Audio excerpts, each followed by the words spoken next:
Hey guys, Crystal here for Unity. We are celebrating Unity's 10th birthday, and I have this really intricate card that is not intricate at all.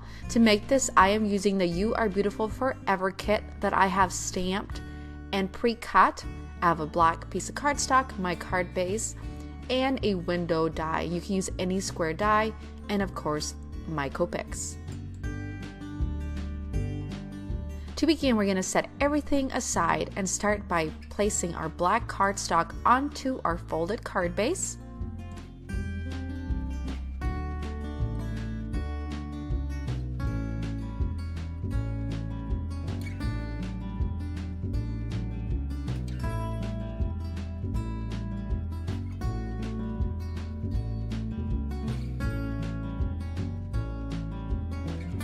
Now we're going to die cut the window from the You Are Beautiful Forever kit. I'm going to start by coloring with the light green the leaves and then doing the little edges with the darker green.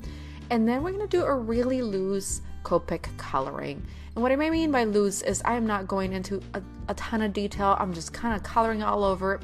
But before my alcohol ink dries, I'm going to go in with 3 different colors and layer this in, and then go back in with our lightest color and blend.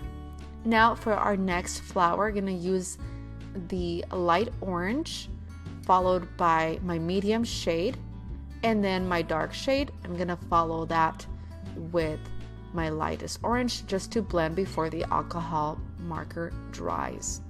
I'm going to place the negative die cut onto the black cardstock, and we're going to be raising this cute panel with some foam adhesive. Hindsight, I would have doubled the foam to really raise it, but it is what it is. And there is my card celebrating Unity's 10th birthday with the You Are Forever Beautiful kit. Thank you so much for joining me. Have an awesome day.